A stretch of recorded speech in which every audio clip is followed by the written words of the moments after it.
Graça e paz. Bênção, não é?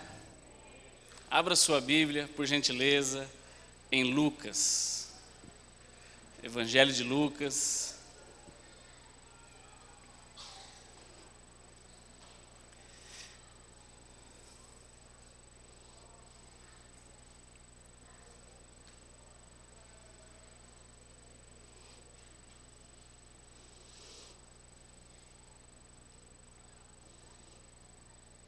Evangelho de Lucas, capítulo 19. Não falei o endereço, né? E o versículo 9.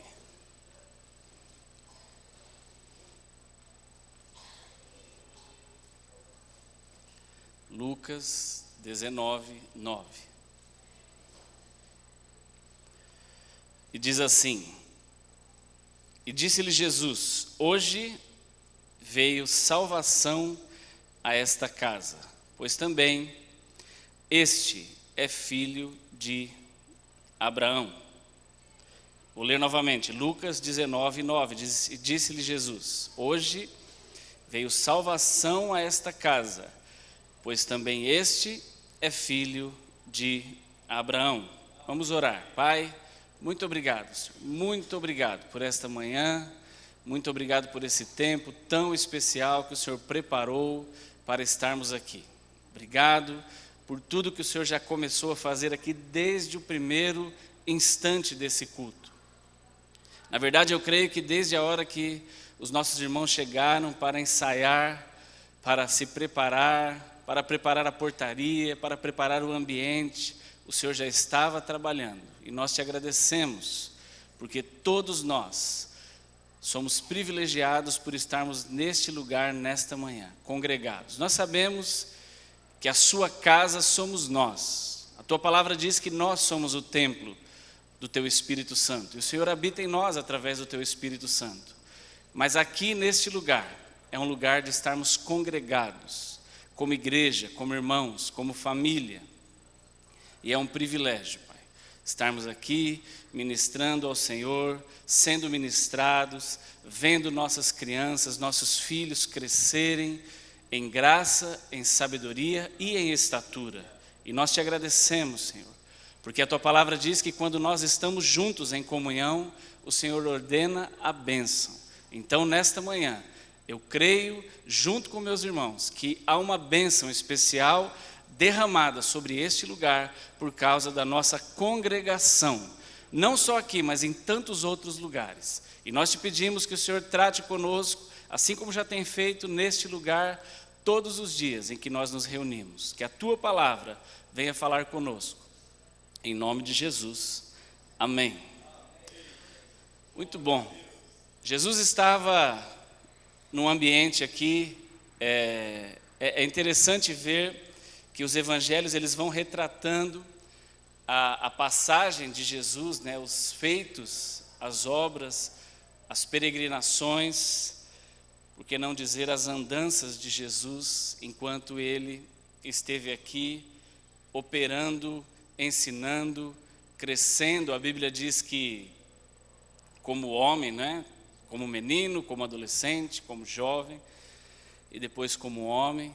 E a própria Bíblia diz a respeito de Jesus, quando ainda era uma criança, que ele crescia em graça e em estatura, né? Então, as pessoas podiam perceber isso e os evangelhos vão relatando e cada um traz um detalhe diferente, né? Zaqueu, por exemplo, entra na história contada por Lucas, mas os outros, Marcos e Mateus, falam a respeito do momento, mas não citam Zaqueu.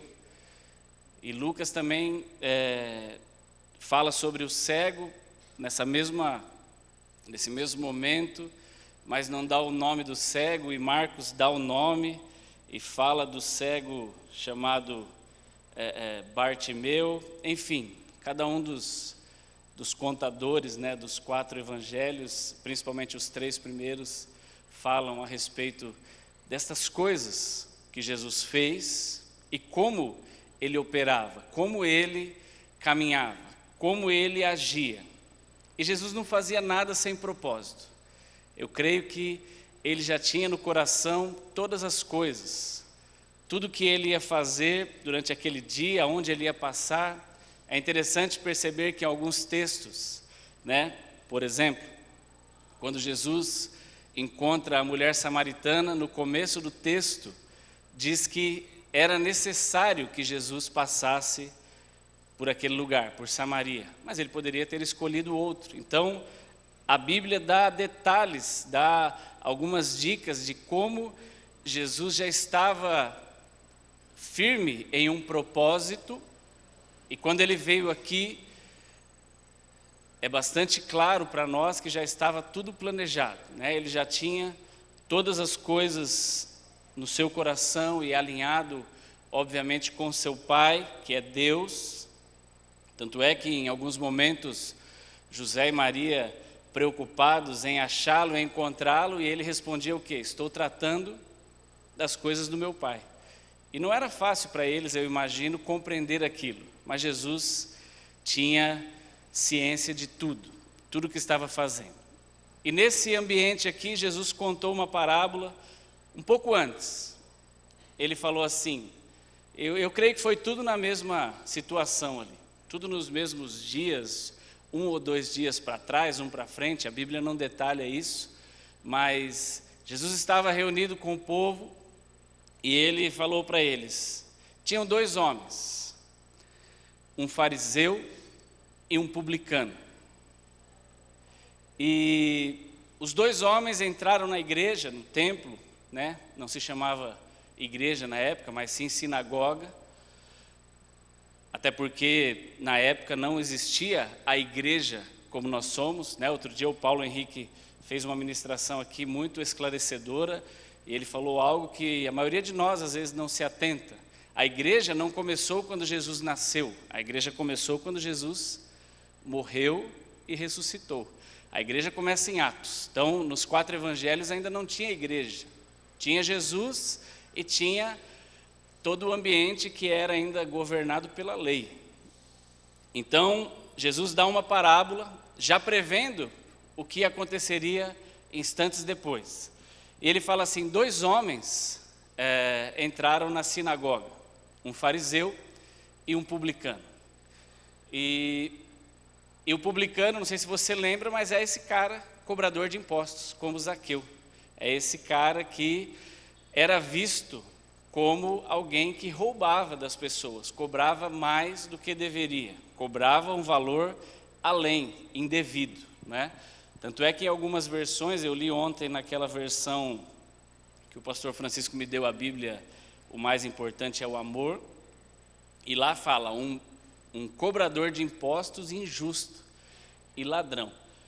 É assim que aquela versão trata do publicano. E Jesus então conta que esses 2 homens entraram para orar. E aí o fariseu mais à frente ficou em pé e falou, Senhor, muito obrigado, né? Não falou Senhor, ele usa outro termo. Ó Deus, eu te louvo, eu te dou graças, porque eu sou demais. Estou parafraseando aqui, né? Eu louvo a Deus pela minha vida. Eu sou maravilhoso. Eu não sou igual esse publicano, eu sou um fariseu, né? O fariseu, ele era um entendido da lei. Ele era, os fariseus eram os líderes, né? Aqueles que estavam praticamente à frente daquilo que acontecia naquele momento, nas sinagogas, estavam à frente de tudo. Tanto é que foram eles que incitaram, em sua maioria, o povo contra Jesus, né? A turma era difícil. Eu fico até imaginando como que seria hoje, né? Quem são no nosso tempo, porque nós vemos, e para nós ler a Bíblia hoje em dia e olhar para trás e falar assim, mas que povo tolo, não aceitaram Jesus como o Messias que havia de vir, né? Alguns deles. Mas será que se fosse no nosso tempo, será que nós teríamos facilidade? Então, nós temos que entender e nos colocar no lugar das pessoas. Jesus veio e trouxe uma revelação nova, Jesus trouxe um novo tempo, Jesus marcou a história. Não apenas aquela, ele marcou dele para frente todas as gerações. Então o que Jesus fez foi muito impactante. Imagina um homem chegar com algo tão forte para a sua geração. É muito difícil. Então, não devemos ou não deveríamos estranhar e falar assim, puxa, que povo tolo. Porque é bem provável que se fosse no nosso tempo, a maioria de nós também teria dificuldade de entender esta revolução causada por Jesus. Mas enfim, e aí aquele homem então estava lá se gloriando, falando, né, muito obrigado, porque eu sou demais, sou maravilhoso, não sou igual a esses aí. E aí ele cita exatamente o publicano. E ao contrário deste homem, Jesus fala então do publicano, que a Bíblia diz que ele batia no peito e pedia perdão. Ó Deus, me perdoa porque eu sou pecador. Então, ao final da parábola, você sabe que parábola é uma história que Jesus criou para exemplificar. Ao final da parábola, a Bíblia diz que Jesus falou, qual desses homens saiu justificado? E logo, os seus discípulos falam, aquele que estava de fato arrependido, porque aquele que demonstrou mudança de suas atitudes. Ou seja, teve o seu coração atingido. Logo depois, você vê que é uma sequência de textos e neste caso, as coisas aconteceram próximas, porque tanto Mateus, quanto Marcos e quanto Lucas narram tudo em sequência. A diferença é que Mateus e Marcos não falam de Zaqueu, e Lucas fala de Zaqueu, mas falam ali do cego, falam, né, do jovem rico, que é que eu vou falar agora, e falam dessa parábola também. Logo na sequência, chega para Jesus um jovem rico. E a Bíblia diz que ele chegou todo, né, um jovem rico, significa que ele era diferente dos demais. Ele era alguém que provavelmente não chegou sozinho, chegou com uma caravana, chegou com pessoas o servindo, a turma atrás dele, empurrando ele para frente e ali ajudando ele na sua movimentação. Então ele não chegou de qualquer jeito, porque a Bíblia diz que ele foi notado, um jovem rico. E aí ele chega, cheio de eloquência, e fala, bom mestre. E aí Jesus fala, por que você me chama de bom? Jesus já logo encontrou ali algumas coisas para tratar com ele. E aí ele fala, o que eu preciso fazer para herdar o reino dos céus? Provavelmente, aí já não é mais uma parábola, tá? É um fato, aconteceu mesmo. E eu imagino que aquele homem estava na mesma condição do fariseu. Veja que logo na sequência, Jesus falou uma parábola, logo na sequência acontece. Chegou um cara para ele e falou assim, o que eu preciso fazer para ser salvo, já que o Senhor está falando sobre um reino dos céus e de salvação? E Jesus então responde, ora, você conhece os mandamentos? E aí Jesus cita os mandamentos. Amar o próximo, respeitar pai e mãe, não matar. E aí o jovem rapidamente fala, conheço e não só conheço, tenho respeitado os mandamentos desde a minha meninice, desde sempre. Estou pronto. Aí Jesus fala, então está fácil, só falta para você uma coisa. E Jesus era sabido. Jesus olhava direto no ponto do cabo. Jesus foi no coração. Perceba que Jesus não falou de dinheiro com Bartimeu. Bartimeu, o problema era outro. Jesus não falou de dinheiro com outras pessoas. Mas dessa vez, quando ele chegou, Jesus falou, só falta um negocinho, aí você fica resolvido. Vende o que você tem, dá para os pobres, vem e me segue. Pronto. Acabou com a alegria do cara. Acabou com tudo. E isso nos remete àquele texto de Jesus, lá de Mateus 6, quando Jesus falou, aonde estiver o seu tesouro, ali vai estar o seu coração. Então Jesus estava tratando aqui do coração das pessoas e ensinando, né? E era interessante que Jesus se programava para tudo. Nada era à toa. Eu imagino os discípulos vendo, puxa vida, ele acabou de contar uma história e a história já está acontecendo, né? Ele acabou de contar um exemplo, criou algo e daqui a pouco já acontece algo. Aí os caras devem ter pensado assim, né? Pedro e os outros, só falta agora aparecer o publicano. Pronto, aparece Zaqueu. Olha como Jesus era tudo encaminhado. E a Bíblia diz então que ele, passando por Jericó, encontra Zaqueu. Zaqueu, e eu estava aqui ministrando no começo do mês, e enquanto nós estávamos aqui ministrando, né, me veio ao coração essa palavra de Zaqueu. Tanto é que eu falei do cântico, né, entra na minha casa, entra na minha vida, e nós ministramos aqui no final. Porque às vezes é fácil nós declararmos isso. É até poético e é bonito. Entra na minha casa, entra na minha vida, mexe com a minha estrutura e sara todas as feridas. Mas na prática, como será que é isso? Será que é tão fácil como apenas cantar? A Bíblia diz então que Jesus chegou e encontrou Zaqueu. Zaqueu, homem de pequena estatura, você conhece bem a história. Subiu na árvore, porque ele não conseguia olhar por cima, e aí ele deu uma subidinha ali, contou com uma árvore. Lucas fala que era uma figueira brava. Ele subiu na árvore para ver Jesus. Jesus, quando viu Zaqueu, falou: Zaqueu, desce depressa, porque hoje me convém pousar na tua casa. Pousar é um termo, né? Jesus falou, vou passar na tua casa. Pousar é um termo dos mais antigos do interior, né? A minha avó falava posar. Não sei se você conhece esse termo, mas quando alguém falar, vou pousar na sua casa, vai dormir. Muito bem. Então, Jesus entra na casa de Zaqueu, e é interessante que, ao contrário do jovem rico, Zaqueu era rico também. Mas Zaqueu não era um rico antigo, desde que nasceu. Zaqueu era um rico novo. Zaqueu ficou rico, provavelmente, por causa do seu trabalho. Diferente do jovem rico, que já devia ser rico desde sempre.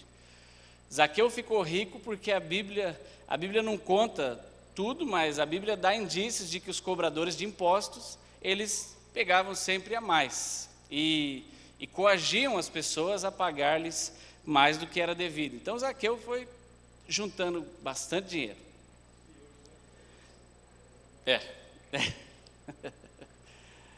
Hoje nós temos bastante impostos, né? Mas vamos ficar lá no tempo da Bíblia. E aí, a Bíblia diz então que Jesus, ele não falou nada sobre dinheiro. Falou? Não. Jesus não falou nada. Zaqueu, estou sabendo, hein? Zaqueu, não. Rapidamente, a Bíblia diz que Zaqueu, constrangido pela situação toda, fez igual aquele publicano lá da parábola que Jesus acabara de contar, momentos antes, e Zaqueu provavelmente não estava lá, ouvindo a parábola. Provavelmente não, de fato não estava. Mas Zaqueu fez exatamente como aquele publicano. Senhor, eu me arrependo. Eu quero dar metade do que eu tenho aos pobres. E se porventura, em alguma coisa eu tenho caro das pessoas, eu quero restituir quem eu roubei 4 vezes mais. A Bíblia não conta se Jesus fez a oração de aceitar a Ele mesmo. A Bíblia não fala nada disso. A Bíblia só fala que, naquele momento, Jesus falou assim: hoje veio salvação a esta casa. Vamos pensar no que é salvação. Qual é o conceito que Paulo nos ensina lá em Romanos do que é ser salvo? É você crer aonde? No coração e confessar com a sua boca. É só isso. Nós podemos enfeitar, falar um monte de coisa. Salvação é dar 4 piruetas. Não, salvação é isso. Salvação é crer com o coração e confessar com a sua boca. Ah, mas é tão fácil assim? É tão fácil assim. É simples assim, não é fácil. Porque se fosse fácil, o jovem rico também tinha passado por isso. É simples. E não significa que é fácil. Mas a Bíblia diz que naquele momento Zaqueu compreendeu. Por que ele compreendeu e por que nós podemos entender que ele compreendeu? Porque algo ali atingiu o seu coração. A Bíblia não conta para frente. A Bíblia não fala, você não vai encontrar, e nem eu, detalhes sobre como foi Zaqueu indo de casa em casa restituir as pessoas. Como foi Zaqueu cuidando dos seus negócios dali para frente. Como foi a reação de Zaqueu. Mas a Bíblia diz que naquele momento Jesus falou: hoje chegou salvação nesta casa. A igreja continuou, depois Pedro, todos os apóstolos, né, os 12 escolhidos, estavam ali olhando e vendo tudo aquilo que Jesus estava fazendo. E a Bíblia diz, então, você conhece todo o processo, Jesus, mais alguns dias, mais alguns anos, né, se passaram, e Jesus então foi capturado, foi morto, crucificado, ressuscitou, foi assunto aos céus, e então começa a igreja. Aquela igreja que a base dela, Pedro e todos os outros que estavam andando com Jesus, eles tiveram a oportunidade de aprender dele próprio todas essas coisas. Mudança de coração. Eles tiveram a oportunidade de perceber que ser igreja não era apenas você ter uma mudança no seu exterior. Ser igreja não era apenas ter uma mudança no seu comportamento externo. Porque quando nós, como igreja, e agora já trazendo para os dias de hoje, temos apenas comportamentos externos para demonstrar o nosso cristianismo, uma hora ou outra o nosso externo salta para fora. Quando de fato a palavra de Deus não transformou o nosso coração, uma hora ou outra salta para fora, vem à tona aquilo que não foi tratado. Provavelmente a sua avó falava isso para você também, mas a minha falava: aquilo que você faz em casa, vai à praça. Tem coisas que nós fazemos dentro de nossa casa que, pela liberdade, não são coisas que demonstram necessariamente o nosso cristianismo. E aí nós temos um cuidado de fazer na igreja, na rua, nos outros lugares, um comportamento bem bacana, bem bonito, parece até crente. Mas dentro de casa a gente age naturalmente, na maioria das vezes. Mas chega uma hora, quando nós agimos assim, não somos a mesma pessoa dentro de casa e fora, não somos de fato convertidos em todas as áreas, com o nosso coração ajustado, não estamos procurando trabalhar o nosso coração, como Jesus tratou aqui com Zaqueu, essas coisas saltam para fora. Jesus, em determinado momento, chegou com seus discípulos numa roda, né, perto dos líderes da igreja. E aí aqueles homens ficaram olhando para o comportamento deles e eles se apegaram no seguinte: os discípulos de Jesus começaram a comer sem lavar as mãos. E aí eles cochichavam, né? A Bíblia usa o termo arrazoavam. Eles falavam baixo entre si: olha só, povo porco, provavelmente, não sei se esse era o termo da época, que povo sujo, que povo que não cumpre as regras, comendo sem lavar as mãos. E você sabe que, diferente de nós aqui, do Ocidente, aquele povo lá os árabes, os orientais, aquela turma ali, ainda é hoje, né, as irmãs da nossa igreja, as meninas estiveram lá no Marrocos, e em esses países, até hoje, eles comem com a mão, diferente de nós. Você usa garfo e faca, assim eu espero.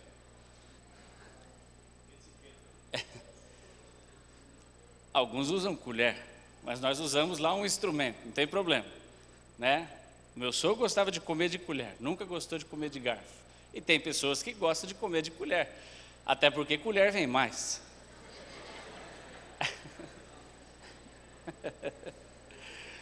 Mas faz aquele mexidão, né? Fica tudo mais fácil.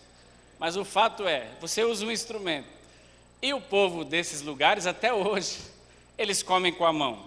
Então imagina só, para essa turma não lavar a mão é um problema sério, porque todo mundo coloca a mão na mesma tigela para pegar a sua comida. Imagine só. Existem lá algumas regras, né? A mão direita é só para um tipo de coisa, a mão esquerda é para outro. Imagina se alguém confunde. Deve ser difícil. Eu não faço muito votos de ir para esses lugares, não. Mas se você for um dia, você conta para nós. Mas imagina só para eles ver os seguidores de Jesus ali, chegar e comer sem lavar a mão. Mas todo mundo, líder da igreja, o pessoal deve ser mais chique, né? Estava ali e ficaram abismados com aquela situação e obviamente que eles procuravam coisas para falar a respeito de Jesus e de quem andava com ele. E começaram a criticar. E Jesus, o que Jesus respondeu para eles? E a Bíblia diz, conhecendo o coração. Vocês estão preocupados com o comportamento externo. Vocês estão preocupados com o comportamento exterior. Vocês estão preocupados com aquilo que vem de fora para dentro. Jesus falou, o que contamina o homem não é o que entra. O que contamina é o que sai. Por que o que contamina é o que sai? Porque o que sai vem do coração. E a Bíblia diz, e você sabe disso também, que quando diz coração é dos seus pensamentos, é exatamente aquilo que você é, a sua conduta, né? Podemos voltar lá em Provérbios 4:23, que diz, sobre tudo que se deve guardar, guarda o teu coração, porque dele procedem as saídas da vida. Há uma versão um pouco mais clara, que diz assim, cuidado com os seus pensamentos, porque você vai andar de acordo com o que você pensa. Então, quando fala coração, não está exatamente falando aqui do seu órgão, dessa bomba que gera sangue e joga para todo mundo. Está falando daquilo que você pensa, daquilo que você e eu de fato somos. E nem tudo que a gente pensa, a gente fala. Mas muitos de nós pensam totalmente diferente do que a Bíblia diz, por exemplo. Muitos de nós ainda pensam de maneira ao contrário. Enfim, o fato é, Jesus falou, o problema não é aquilo que sai, ou desculpa, aquilo que entra, o problema é o que sai. A Bíblia diz, a boca fala do que o coração está cheio. Então, aonde Jesus queria chegar com tudo isso? Andando, encontrando ali o jovem rico, contando essa parábola, depois encontrando Zaqueu. Jesus estava preocupado em atingir algo na vida daqueles homens. Olha como mudou a vida de Pedro. Nós temos o costume, e é óbvio, né? Paulo, por tudo que escreveu, por todas as revelações que teve, ele ficou mais... Eu não sei dizer se é importante, mas a igreja, em geral, acaba dando um peso maior a Paulo. Puxa, Paulo é citado, Paulo é falado muito. Por quê? Porque Paulo escreveu, né, desde Atos, ele não escreveu Atos, mas ele já viveu Atos de maneira muito forte. Paulo se converteu em Atos, e depois Paulo vai até o final do Novo Testamento, ensinando, escrevendo, colocando ali aquilo que o próprio Jesus lhe revelou. Mas Paulo é alguém que nós não sabemos ou não acompanhamos pela Bíblia toda a trajetória de Paulo. Nós sabemos a partir do momento que Paulo se converteu. Quando Paulo surge, a Bíblia já diz que ele estava lá no caminho, e aí apareceu, Paulo se converteu. E fala que ele era um perseguidor da igreja, mas você não via atitudes de Paulo antes de sua conversão. A gente só conheceu Paulo convertido, mas Pedro é diferente. Jesus pegou Pedro como a maioria de nós. Jesus pegou Pedro como ele nos pegou. E nós podemos perceber isso. Obviamente que Paulo também. Se a Bíblia tivesse falado sobre a carreira toda de Paulo, a gente teria a mesma impressão. Mas Pedro foi contando tudo. Por exemplo, você acha que Pedro era calmo ou era bravo? Era bravo. Por que a gente sabe disso? Porque nós vemos relatos dizendo que Pedro era bravo. Pedro tinha o pavio curto, provavelmente. Pedro era respondão. Pedro, como alguns de nós, tinha tudo assim, não tinha papas na língua, não levava desaforo para casa. Então, tudo que alguém chegava, Pedro já se punha na frente, Pedro rebatia, Pedro respondia às questões de Jesus. Pedro era dose, temperamental. Muito obrigado, pastor. Pedro, tudo ele queria falar, tudo. Sabe aquela pessoa, nós vemos pessoas assim no nosso meio. Todo mundo pergunta, sempre tem aqueles que já respondem primeiro, para o bem e para o mal. Os agitadores, aqueles que estão sempre à frente dos embates, tem. Pedro era um líder natural. E ele estava ali sempre se expondo, dando a sua cara a tapa. Quem foi o primeiro a tentar defender Jesus fisicamente, cortou a orelha do cabra lá? Pedro. Jesus chegou, quem se jogou lá para andar com ele sobre as águas? Pedro. Jesus perguntou, todo mundo fala de mim, e vocês? Quem que vocês falam que eu sou? Pedro. Respondeu direitinho. Jesus começou a contar que ia ser crucificado. Quem que foi logo falando uma bobagem? Pedro. Tomou uma bronca. Jesus foi falar, depois de falar com Pedro, estava ali com eles, comendo e tranquilão. Quem que foi se meter na vida de João? Pedro. Tomou uma bronca. Pedro era dose. Mas é interessante ver o crescimento de Pedro e a transformação.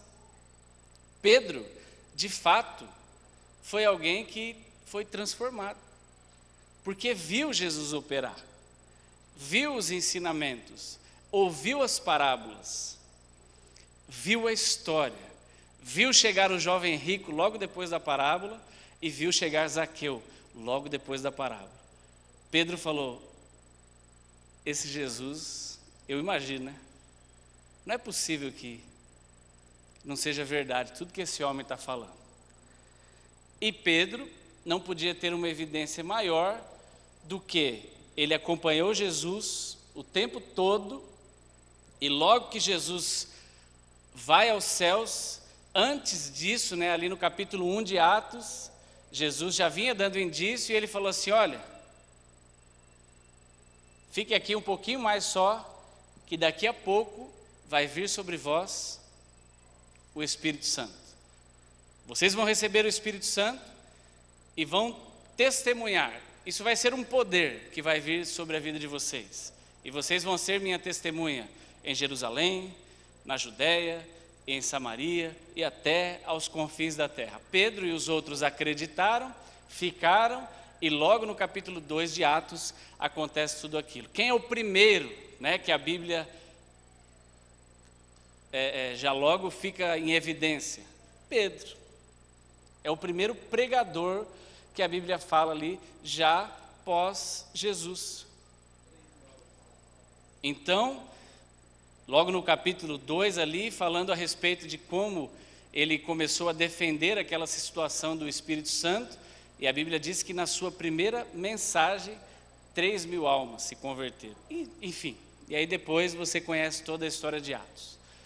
O fato é, Pedro andou com Jesus, se converteu e teve seu coração transformado. Significa que alguém que tem o seu coração transformado não faz mais nada errado? Não. O que nos mostra isso? Em Gálatas, Jesus ainda estava, quando Paulo estava lá, continuando a igreja junto com Pedro e com os outros irmãos? Não, Jesus não estava mais, eles já estavam com o Espírito Santo habitando dentro deles e ali já era a igreja. A Bíblia diz que Paulo repreendeu a Pedro, deu uma bronca em Pedro. Pedro, você está agindo errado. agir errado é o mesmo de estar pecando? Sim, claro. Erro é pecado. Pedro estava errando, Pedro estava fazendo distinção, e naquela coisa de, é da circuncisão, não é, ainda estava preso à lei. E Paulo foi obrigado a dar uma bronca nele. Mas Pedro já não tinha tido seu coração transformado? Sim, mas é comum que ao longo da nossa vida, algumas coisas vão acontecendo. E você e eu vamos melhorando, é óbvio. Se não fosse para eu e você, irmãos, melhorarmos, não faz sentido nenhum você estar aqui, e nem eu, há 40 anos. Já estamos chegando nos 50. Ou estamos caminhando para os 50, né? Se não fosse para nós melhorarmos, se a conversão fosse algo instantâneo, que você se converteu e acabou, você não erra mais e eu também, você já podia se converter e ser arrebatado, mas não é assim. Há um processo pelo qual todos nós vamos passando. E a Bíblia nos ensina, através desses homens, que há um processo. Nós não vimos o processo de Zaqueu, porque a Bíblia não dá detalhes. Mas nós vimos o processo de Pedro. Mas Pedro ficou chateado com Paulo? Não, é convertido, aceitou a bronca, e tanto é que quando ele está escrevendo a carta dele, ele fala assim, veja Paulo, e ele cita Paulo com admiração. Por quê? Porque ele se converteu, teve o seu coração transformado. Uma pessoa que tem o seu coração transformado, ele não acha ruim de ser advertido, ele não acha ruim de ser corrigido, ele não acha ruim quando há uma igreja tentando fazer com que ele melhore. Nós estamos aqui hoje nas mesmas condições de todos esses homens que andaram com Jesus. Nós chegamos, cada um de nós chegou num tempo, você chegou há um ano, outro talvez chegou a um mês, alguém chegou a 10 anos, alguém chegou a 40. Alguém chegou aqui, nem lembra mais tanto tempo que faz. O fato é que nós crescemos aqui neste lugar. Ou você veio de outra igreja, não importa. Mas em algum momento, a palavra de Deus entrou na sua vida. A palavra de Deus entrou no seu coração. A palavra de Deus chegou até nós. A Bíblia diz que em algum momento a luz raiou. E o povo que estava assentado em trevas, viu essa grande luz e foi transferido do reino das trevas para o reino do Filho do seu amor. Nós estamos hoje fazendo parte deste reino. Amém? Nós não estamos mais pertencentes ao mundo ou ao reino das trevas. Nós agora tivemos uma nova vida. Nós agora temos uma nova vida. E a Bíblia também diz que essa nova vida sobre a qual nós vivemos, ela precisa jogar o que para fora? Frutos. Dar frutos. Jesus falou a respeito disso também. Uma árvore que está presa nele precisa dar frutos parecidos com os que ele dá, ou os que ele deu como homem. Nós não podemos ter os nossos frutos diferente daquilo que nós de fato somos. Não faz sentido, né? É meio óbvio até. Você planta uma semente de laranja e de repente essa árvore cresce e começa a dar limão. Alguma coisa está errada. Você não plantou laranja, você errou a semente. Não faz sentido que eu e você, convertidos, presos na árvore, aquela lá que Jesus fala em João 15, que os nossos frutos sejam diferentes do que a palavra de Deus diz. O Espírito Santo habita em nós. Nós entregamos o nosso coração a Ele. Ele entrou na nossa casa. Nós precisamos ter, de fato, as nossas atitudes modificadas. Eu não posso ser o mesmo marido que eu seria sem Jesus na minha vida. Você não pode ser a mesma esposa que você seria sem ter Jesus na sua vida. Aí você fala assim, mas Como que se demonstra isso? Dentro de casa. Quem é a melhor pessoa para falar de você como marido, se não a sua mulher? Eu já contei isso, mas eu vou falar de novo, né?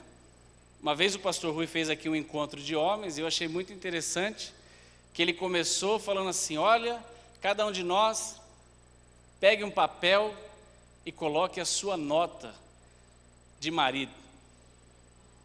E eu, tendo o meu entendimento, falei, bom, eu sempre fui assim e ajo assim sempre. Eu não posso me dar uma nota boa. Não faz sentido. Faz algum sentido para você, algum de nós, chegar aqui na frente e começar a se auto-elogiar? Não. Quem tem que falar de mim como marido não sou eu.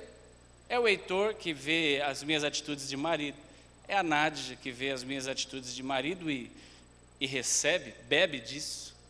São as pessoas que me cercam. Vocês podem falar daquilo que vocês... Mas eu? Não, olha, eu sou um ótimo marido. Não. Então eu, com esse pensamento, me dei 6. Falei, não vou me pôr o pior também. Tenho consciência de que não sou.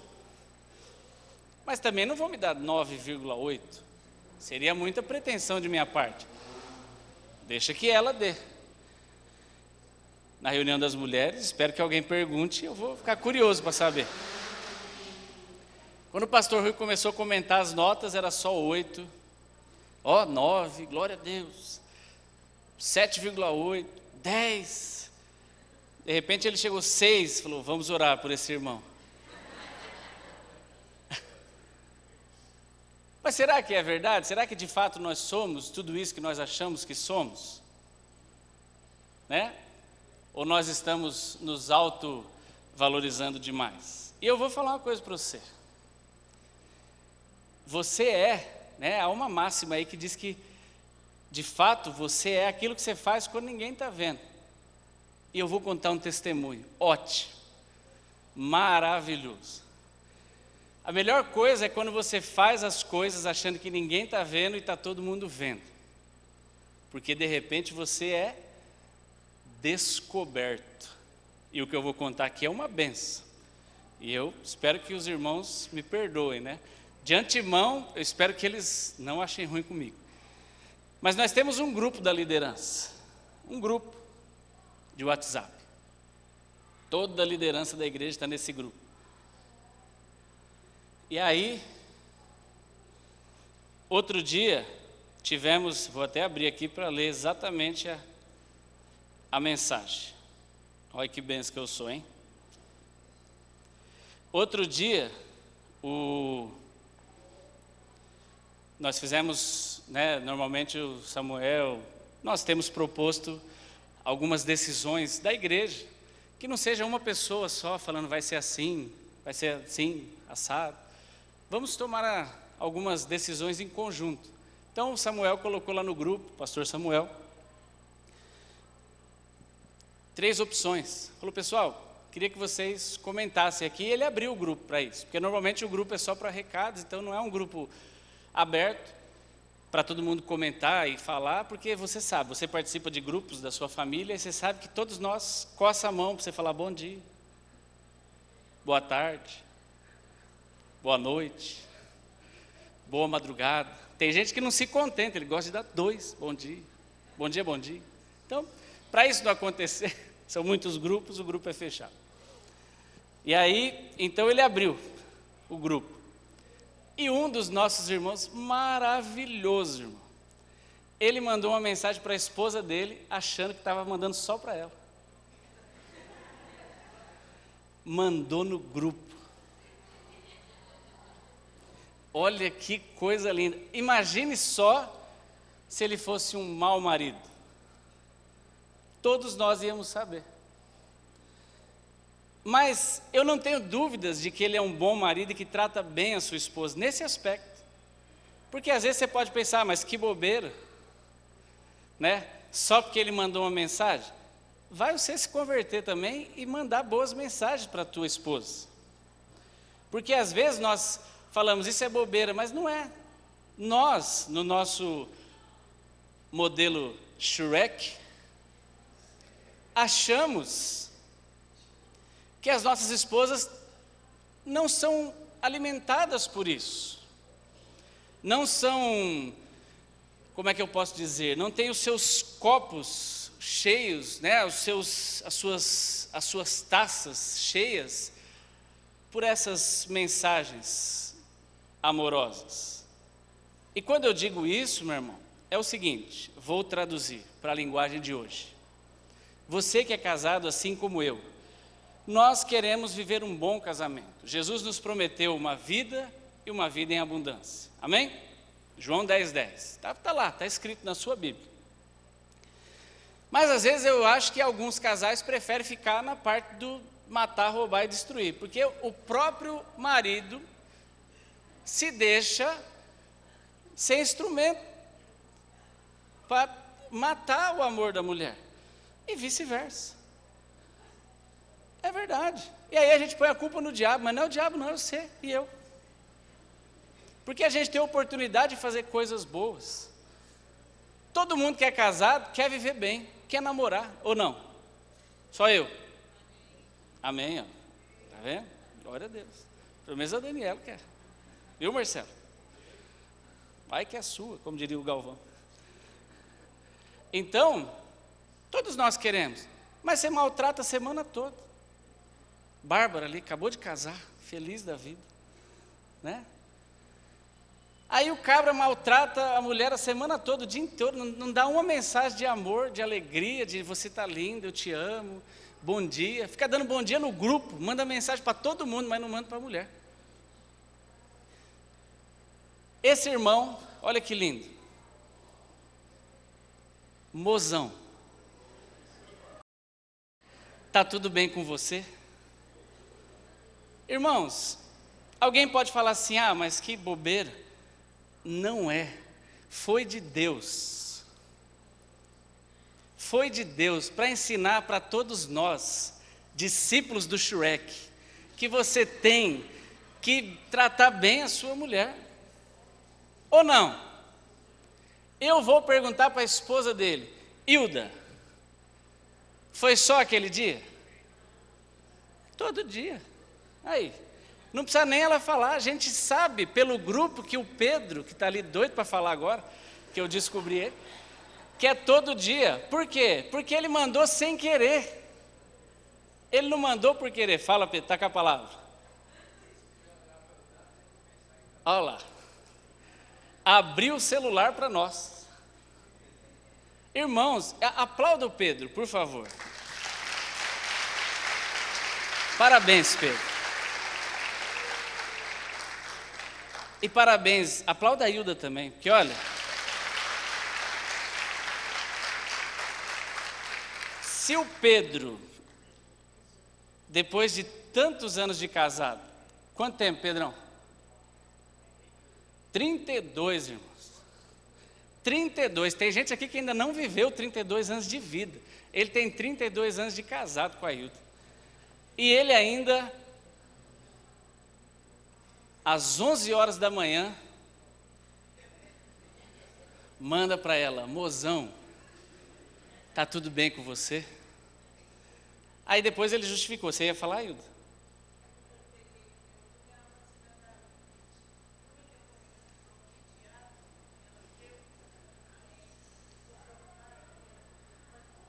Olha que lindo.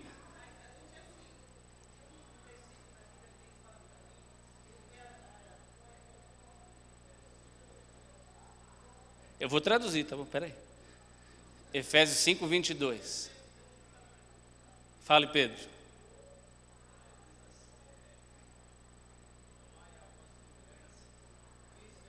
Olha que benção.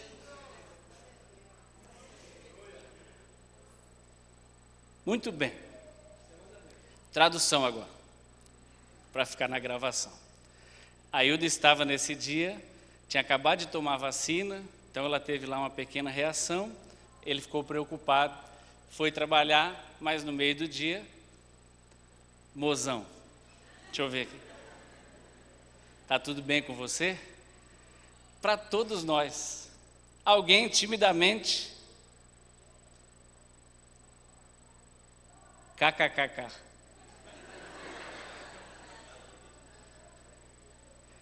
Mas os irmãos já começaram. Pedro, parabéns. E aí, enfim, foi uma benção. E aí ele falou agora do Efésios 5:25, que diz: maridos, você marido, convertido, crente, amai as vossas mulheres como Cristo amou a igreja. Né? Nós falamos aqui outro dia sobre amor e respeito e falando que as nossas esposas querem ser amadas. E eu lhe pergunto, meu irmão, aí você fala assim, mas isso é uma bobeira, né? Que exemplo bobo. Não, nós vimos o Pedro, assim como o Pedro da Bíblia, que eu acabei de falar que nós vimos a sua transformação, o nosso Pedro aqui, contemporâneo, vivendo no nosso tempo. A história diz, e eu não estava lá, mas diz que ele chegou na Rua 2, lá na igreja. Primeira vez que ele foi na igreja, como ele estava, pastor? Totalmente embriagado. Alguém poderia falar, pode sair algo bom de um homem totalmente embriagado? Pode sair um marido abençoado, convertido, que trata bem a sua esposa. Aí você vai falar assim, mas o que tem a ver essa palavra toda com a minha ação de marido? E eu vou lhe falar, meu irmão, você pode ser o melhor pregador da palavra de Deus, você pode ser o evangelista maravilhoso, você pode ganhar 3 milhões de almas na sua mensagem, mas se você for, com o perdão da palavra, um cavalo dentro de casa, significa que o seu coração ainda não foi transformado. E as suas ações, elas são, em sua maioria, apenas como daquele fariseu. Senhor, muito obrigado, porque eu sou demais. É como se você encontrasse Jesus hoje, e ele falasse, e você perguntasse, Senhor, como eu estou?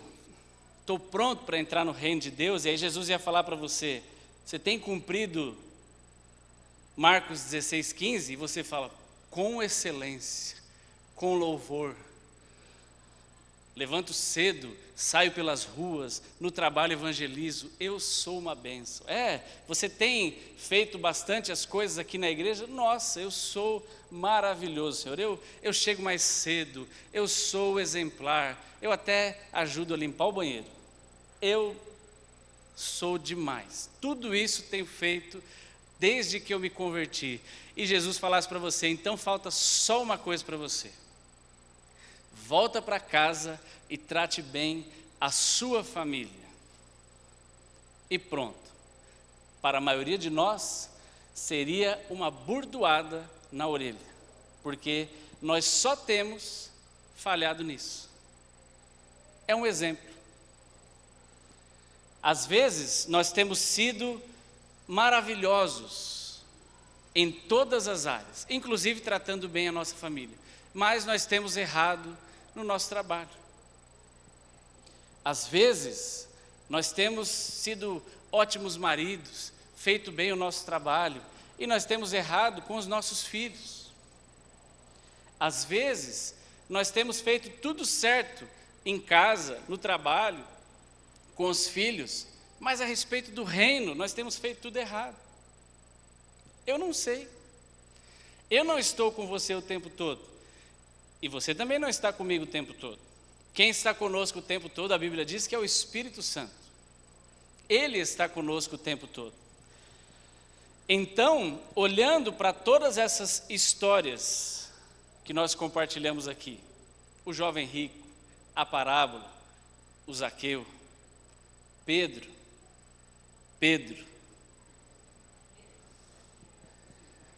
como nós temos sido, como você tem sido, irmã, como você tem sido, irmão, como eu tenho sido, como você tem sido em todas as áreas. É lindo ver a palavra de Deus dentro do nosso coração, mas é mais lindo ver a palavra de Deus gerando vida nas nossas vidas e realmente exalando os frutos. Mais bonito do que ver papagaios que sabem a Bíblia de Gênesis a Apocalipse é ver pessoas que usam a Bíblia para, de fato, gerar transformação, tanto em si, como nos que os cercam. Melhor do que ter a palavra de Deus guardada em nós, é cumprirmos aquele versículo de Efésios que diz que saia da nossa boca palavras que gerem edificação para todos os que a ouvem. E as palavras de edificação, elas têm que ser, pode até ser falada, mas elas têm que ser vividas. Eu gosto muito, eu não sei quem criou essa frase e esse dito, mas eu já vi vários pastores falando. Então, eu acho ela muito legal. Talvez você e eu sejamos as únicas Bíblias que algumas pessoas vão ler. O que significa? Talvez algumas pessoas nunca vão entrar numa igreja. Talvez algumas pessoas nunca vão ouvir a mensagem do Evangelho do jeito que, alguém sentar, ler a Bíblia para ela. Mas essas pessoas podem ver o seu e o meu comportamento. No seu trabalho, na sua casa, no seu dia a dia. Muitos de nós têm perdido grandes oportunidades de sermos do jeito que a Bíblia nos pede para ser. E não tem só exemplo bom, não. Nós erramos, nós estamos em construção. Nós precisamos melhorar todos os dias. Outro dia, eu fui ali no Terminal Grajaú. Eu vou te contar um exemplo ruim, uma atitude minha. E depois eu falei, puxa vida, como ainda me falta crescimento. Eu fui lá porque esse ano nós tomamos a decisão que o Heitor pode voltar da escola de ônibus. Então, peguei o bilhete dele e fui lá para colocar crédito. E aí eu cheguei, me informei, e o pessoal falou, ali naquele terminalzinho amarelo, você vai lá e põe com o próprio dinheiro, o cartão, enfim. E aí eu fui. E era cedo, era 9 horas da manhã. E eu cheguei e parei assim, tinha um aglomerado de gente, tinha 2 caixinhas e um monte de gente aglomerada. E eu caí na bobeira, estava meio desprevenido, de perguntar para um rapaz que estava ali, você está na fila? Ele olhou para mim e falou assim, não, eu estou aqui tomando sol. Eu fiquei tão irritado com aquela resposta, eu falei, deixa de ser cavalo. Ele falou, cavalo? Eu não te xinguei. Eu falei, me perdoa. Continue aí na fila, mas eu errei, já errei. Mas eu fiquei falei, caramba, que Saraiva. Lembra do Saraiva? Aquele que você não podia perguntar nada errado. É óbvio que ele não estava tomando sol. Mas um monte de gente na fila, um aglomerado, 2 caixas, uma montoeira. Ele podia estar ali esperando alguém. Mas eu não me contive, saiu. Deixa de ser cavalo. Mas ele olhou para mim e falou, não, estou tomando sol. Na maior ironia, e bravo. E eu errei. E depois eu saí dali e falei, puxa vida, ainda não estou naquele, sabe, Gálatas 5:22, quando fala de domínio próprio. Puxa vida, que péssimo. Estou te contando um testemunho. Falhei. Eu não orei depois para falar, Senhor, me põe outra para ver se eu topo. Deixa acontecer natural. Para eu ver se eu estou preparado. Mas a gente precisa, olha só. De repente, uma cobra pulou de mim. E eu, infelizmente, fui reprovado. Talvez, se Jesus chegasse naquele momento e eu encontrasse e falasse, ô Jesus, o que falta? Aí Jesus ia falar, só falta você ter domínio próprio. Saber responder direitinho, mesmo quando alguém lhe injuriar, não é? nós estamos vulneráveis a essas coisas. Pode acontecer com qualquer um de nós. E olha só, que pena. Pois não, Pedro? O que diz lá, Pedro?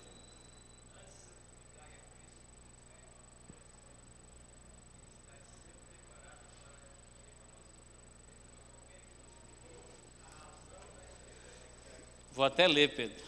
Obrigado, viu? Olha, 1 Pedro 3,15. Sabe o que eu descobri, Pedro? Não estive preparado. Puxa vida. 1 Pedro 3,15. Antes santificai a Cristo como Senhor em vosso coração e estáis sempre preparados. Sempre, é sempre, até quando lhe aparece um abençoado desse na frente. Para responder sempre preparados, para responder com mansidão e temor a qualquer que vos pedir a razão da esperança que há em vós. Puxa vida, qual é a esperança que há em nós? Cristo. A Bíblia diz, né? Cristo em nós, ou Cristo em vós, mas em nós, é a esperança da glória. E naquele momento, reprovado. Se tivesse um carimbão de aprovado e reprovado, naquele momento, pum, eu teria visto ele vindo sobre mim e me marcando. Reprovado. Como nós estamos todos os dias, né? Aprovados ou reprovados? Porque as situações de prova vêm.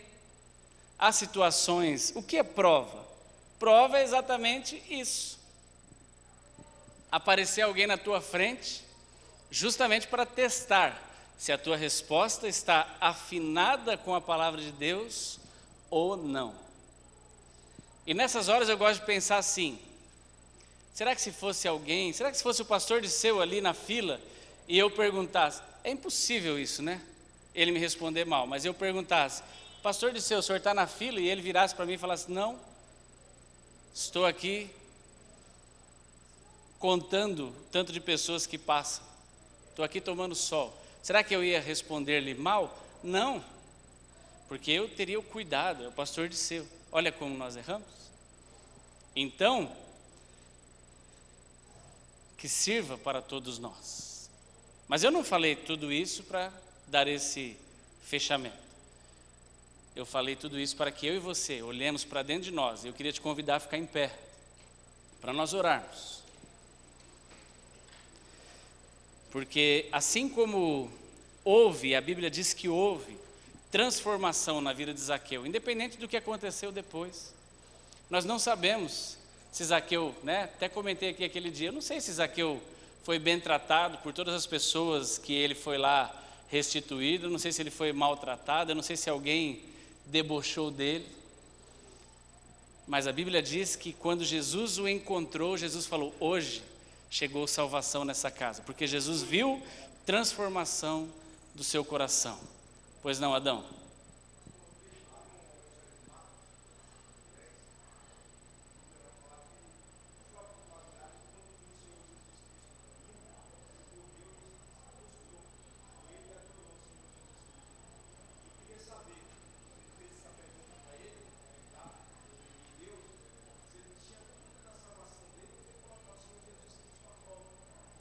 Então Adão está comentando lá em Marcos, é isso? Quando o jovem chega e corre até Jesus, se prostra diante dele e questiona-lhe sobre herdar salvação. Olha, preciso entender o contexto todo, Adão, para a gente, mas é normal que nós, até hoje, mesmo nós que estamos na igreja há tanto tempo, se você perguntar, irmãos, todo mundo aqui está firme, se morrer hoje, é perigoso que alguém levanta a mão. Tem pessoas que titubeam. Então, é comum, eu entendo que haja essa dúvida. Então, não consigo perceber que dê para julgarmos se foi uma pergunta de prova, vamos ver se Jesus está mesmo sabendo das coisas, ou se ele estava de fato em dúvida a respeito do seu coração. É isso? Amém. Vamos orar? Você vai orar por quem? Por você, sobre esta palavra. E ore sobre isso para que Deus nos trate. Nós precisamos ser tratados todos os dias. Todos os dias. Nós estamos em construção e nós precisamos melhorar em todas as áreas. Citei algumas aqui, mas você conhece as áreas, aqueles momentos em que você precisa melhorar. A Bíblia diz lá no Salmo 139 que Ele nos sonda. Ele sim conhece o nosso assentar, o nosso levantar, então dele não adianta escondermos nada.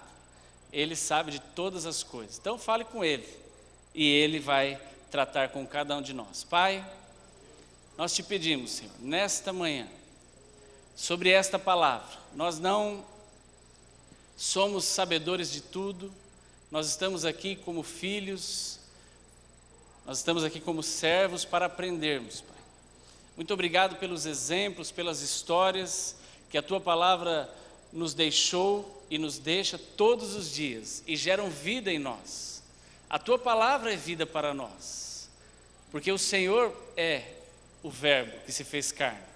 Então nós acreditamos na Tua palavra e nós também entendemos que não há para onde irmos a não ser a Tua palavra. Senhor, e nesta manhã nós estamos expostos diante da Tua palavra justamente para que haja crescimento em nós, para que haja aumentar das nossas estaturas, porque o nosso objetivo é chegarmos à estatura de varão perfeito, assim como o Senhor o foi e o é. E nós estamos aqui nos expondo à Tua palavra justamente para que haja entendimento em cada um de nós de onde nós ainda precisamos melhorar, de onde nós ainda precisamos mudar, quais são as áreas das nossas vidas que ainda não estão corrigidas. Senhor, que o Teu Espírito Santo que habita em nós, Ele venha nos mostrar. A Tua palavra diz que Ele veio, Ele está em nós justamente como um ajudador, um auxiliador, aquele que nos ajuda, e que o Teu Espírito Santo então nos mostre aonde nós precisamos ser capacitados, aonde nós precisamos avançar, em que áreas precisamos ser melhores. Pai, nós Te pedimos nesta manhã, sobre cada um de nós aqui. Eu sei que, de repente, alguns de nós reconhecem que tem mais áreas, outros possam enxergar que tem menos, mas não importa, Pai. Nós sabemos que a Tua palavra é para todos nós, desde o mais novo e até o mais antigo, que conhece a Tua palavra. E nós Te pedimos nesta manhã, nos ajuda a encontrar dentro de nós quais são os problemas do nosso coração. Quais são os pontos do nosso coração que ainda precisam ser ajustados? As nossas atitudes que ainda precisam ser corrigidas, as nossas atitudes que ainda precisam ser melhoradas, para que nós tenhamos respostas como as que o Senhor teria. Para que nós tenhamos atitudes como as que o Senhor teria. Nos ajuda, Senhor, nos ajuda, Pai, que nós possamos melhorar todos os dias. Todos os dias, e eu Te peço perdão por aqueles erros que ainda nós temos cometido.